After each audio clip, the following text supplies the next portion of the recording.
ముంబైలోని బ్రబౌన్ స్టేడియం వేదికగా జరుగుతున్న Vijay Hazare tourney round 7 match లో తమిళనాడు స్పిన్నర్ వరుణ్ చక్రవర్తి స్పిన్ అద్భుత ప్రదర్శన చేశాడు.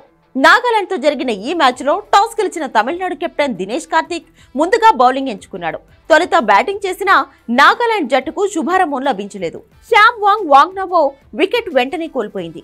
నటరాజన్ తమిళనాడు జట్టుకు తొలి విజయాన్ని అందించగా సందీప్ వారియర్ రెండో వికెట్ తీసుకున్నాడు. 9వ ఓవర్ తొలి బంతికే ఓరెన్ నగుల్లిని స్పిన్నర్ వరుణ్ చక్రవర్తి క్లీన్ బౌల్ చేశాడు. 13వ ఓవర్ చివరి బంతికి హెడ్ జిమోమి కూడా మిస్టరీ స్పిన్ కు బలయ్యాడు.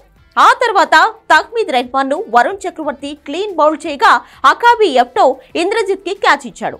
10వ ర్యాంక్ లో వచ్చిన క్రివిట్సో క్లెన్స్ ని క్లీన్ బౌల్ చేశాడు.